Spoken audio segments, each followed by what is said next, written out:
മൂന്നാം വർഷ civil engineering വിദ്യാർത്ഥിയായിരുന്ന മിച്ചി മാപ്പുവിന്റെ മരണവുമായി ബന്ധപ്പെട്ട് കോതമംഗലം MA കോളേജിൽ ആഭ്യന്തര അന്വേഷണ കമ്മീഷൻ തെളിവെടുപ്പ് ആരംഭിച്ചു.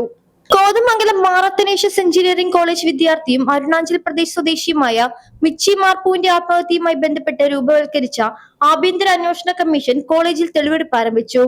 ചൊവ്വാഴ്ച നടന്ന വിദ്യാർത്ഥി പ്രതിഷേധത്തെ തുടർന്ന് മാനേജ്മെന്റും വിദ്യാർത്ഥികളുമായി നടത്തിയ ചർച്ചയിലാണ് അന്വേഷണ കമ്മീഷനെ നിയോഗിക്കാൻ തീരുമാനമായത്.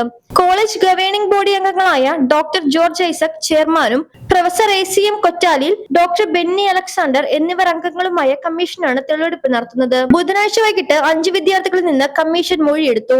സംഭവവുമായി ബന്ധപ്പെട്ട് എത്ര വിദ്യാർത്ഥികൾക്ക് വേണമെങ്കിലും കമ്മീഷന് മുൻപാകെ വിവരങ്ങൾ നൽകാമെന്ന് ഭാരവാഹികൾ അറിയിച്ചു. ഒരാഴ്ചയ്ക്കകം കമ്മീഷൻ മാനേജ്മെന്റിന് വിശദമായ റിപ്പോർട്ട് സമർപ്പിക്കും. തുടർന്ന് എക്സിക്യൂട്ടീവ് കമ്മിറ്റി റിപ്പോർട്ട് പരിശോധിച്ച് ആവശ്യമായ നടപടികൾ സ്വീകരിക്കും. മിച്ചി മാർപ്പുവിന്റെ സംസ്കാര ചടങ്ങുകൾ ബുധനാഴ്ച ജന്മനാട്ടിൽ നടന്നു. വ്യാഴാഴ്ച രാവിലെ കോളേജ് ഓഡിറ്റോറിയത്തിൽ അനുശോചന യോഗം സംഘടിപ്പിച്ചു. പ്രതിഷേധത്തെ തുടർന്ന് തടസ്സപ്പെട്ട ക്ലാസുകൾ പുനരാരംഭിച്ചിട്ടുണ്ട്.